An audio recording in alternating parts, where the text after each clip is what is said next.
Hey gamers, today we're going to be sailing toward Osiris. Let's check it out.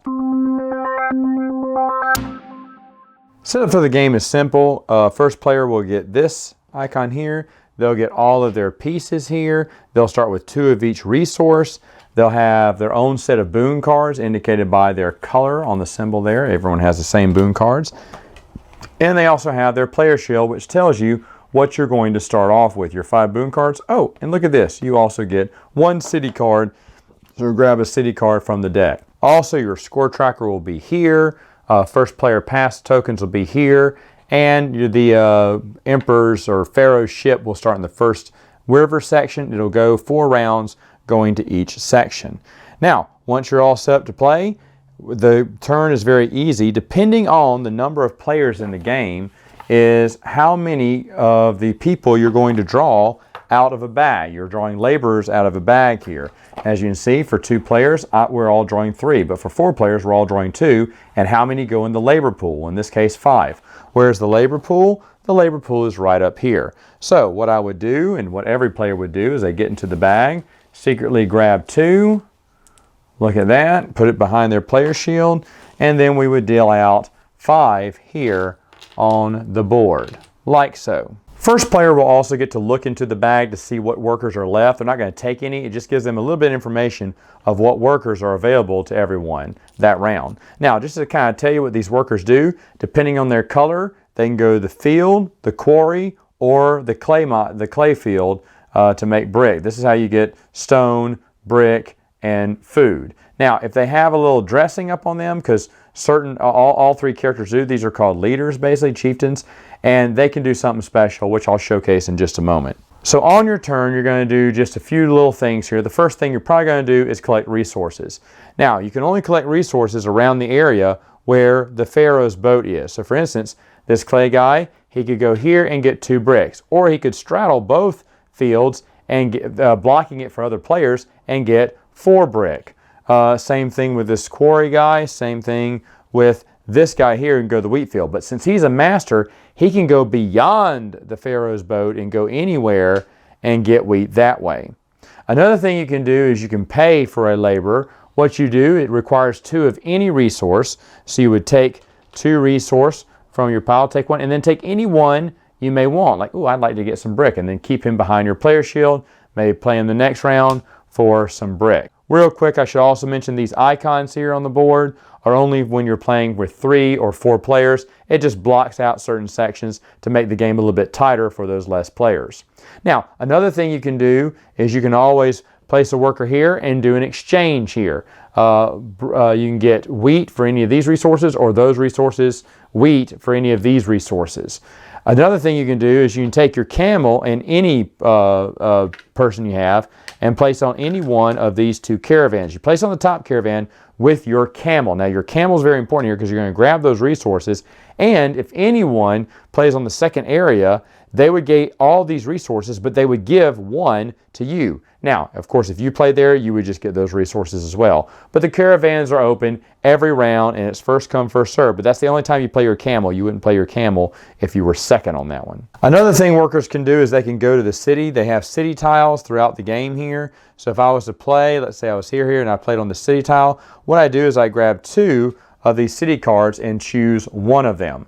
Now, city cards can be used for their special ability down here, or you can just cash it in and get some resources. For the second one, you can cash it in and get 1 food, or better yet, you can give it to another player. Now, this is where haggling is involved, and everyone can tell you, they can look at the card and say, I'll give you maybe 2 wheat for it, or a brick for it, or a stone, whatever. So if they want to haggle because they really want this, you can haggle and give it to the other player, but you'll get 2 cards. 1 will go to the other player, or can just be exchanged for wheat.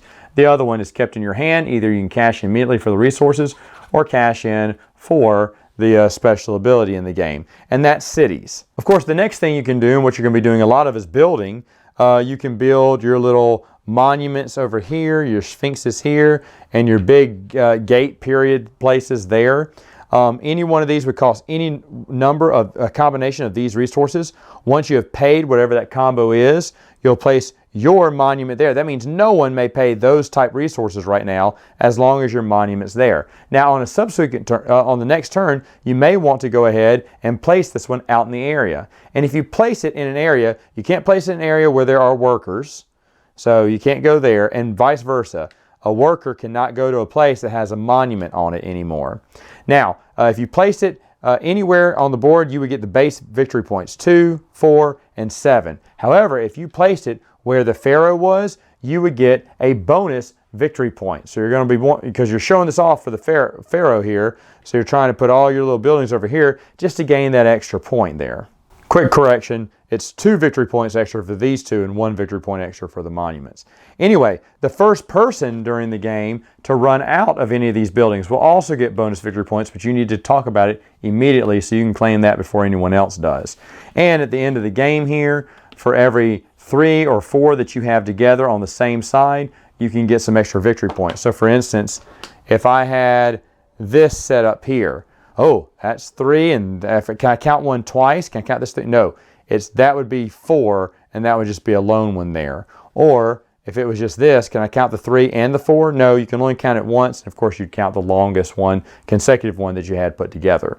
But those are just bonus points you can get at the end of the game here when building. You're also allowed to build in cities as well, and if you are built in a city, then any player can go there. It's just that when they get the 2 city cards and choose one, that other one must go to the owner of that building. Now the game keeps moving along like that until the first player decides, you know what, I'm going to pass. When they pass, they go over here and they claim any one of these rewards. And as they claim that reward, they're also going to get the first player marker and whatever resource or whatever they want, that's a city card and whatnot. Once they do that, you're going to block off that choice for the rest of the game. So again, you're going to have 2 more people passing during the game, blocking off other rewards. The game ends at the end of the 4th round, and whoever has the most victory points wins. There is an expansion called Governors and Envoys. What it does, it gives you a little wooden first player token here. It gives everyone an envoy. What the envoy does is he can always move 1 space ahead and reserve some land, either for a building or for one of your laborers. It costs just 1 resources to go anywhere, but he's going to reserve that spot for you. If there's a place you know you want to build, or you know you must get for the next round, you place your envoy out there first. After that, he comes back and you can place him out again. So you can place him out for all 4 rounds to basically get his special ability. The other thing you have is an extra boon card. Now I forgot to talk about boon cards here, but again, you started with 5. You can only play 1 per season. And what you do is when you play it in front of you. Let everyone know what your special is for this season. Once you've used that one, no one else may play the same card. So it behooves you to go ahead and get these things out earlier rather than later, because if someone else played this one, I'd have to play a different type of card from my hand. But once you play it, it's out of your hand for the rest of the game, and then you only have 4 more left, and then 3, and then 2. But in this game, in the expansion, it gives you an extra boon card to play. Same rules apply. You must be the first one playing it for that round. After that, it goes away and you can't use it again. Other things it gives you are these victory point cards. They're in-game points. Basically, you shuffle and give 2 out to each player, and it gives them objectives of where they need to build. And if they build in those areas, they'll get these victory points at the end of the game. Also, you have these leader cards here. Basically, you'll shuffle this deck up, deal out 2 to each player. They'll look at them both and then choose one and put the other one back into the deck. And then that will be their special ability in the game. And that's Sailing Toward Osiris. Final thoughts. What do you think about the game? One thing I forgot to mention in the rules, if you built your monument but you didn't put it out that round, then you're going to lose it, meaning it goes back into your supply. You don't get any victory points for it. Now, there is a card that lets you hold on to those monuments without losing them, so you can play that as well if no one else has played it. But anyway, Sailing Toward Osiris. Yeah, this is good. They keep the board tight at 2 to 3 players. Blocking out different spaces on the board really does help. I have played it at 2 and 3 players. 4 players is where it shines, though, because it's just a mad dash. You're grabbing resources. You're trying to build as fast as you can. You're trying to utilize what is the best with the workers I have. You know, sometimes people got 3 masters in one round. Ah, luck of the draw, right? But then, of course, you can always trade up and and people are trading up really quick. but you want to grab those spaces really quick to get those supplies, and you really need to build really fast, and the game just pushes you and pushes you to keep doing more and keep doing faster. Like, there is no delay. There is no trying to, you know, if you're trying to sandbag all the resources, you're going to lose because other people are just building as fast as they can, and you're going to feel you're left behind, especially when you want to score on the Emperor's Sail Barge. Really a great game, a lot of fun. Do you need the expansion? The envoys are okay, I get it. It's basically just reserving a spot. But you have a nice envoy piece and that's all you did? I got excited when I saw the envoys. I went, ooh, a special worker.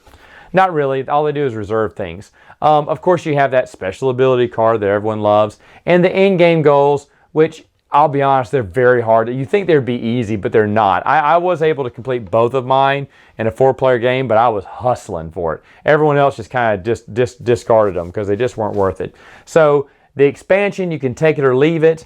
But other than that, the game as is, yeah, pretty solid game. All right, gamers, that's it for now. Till next time, you know what to do. Game on!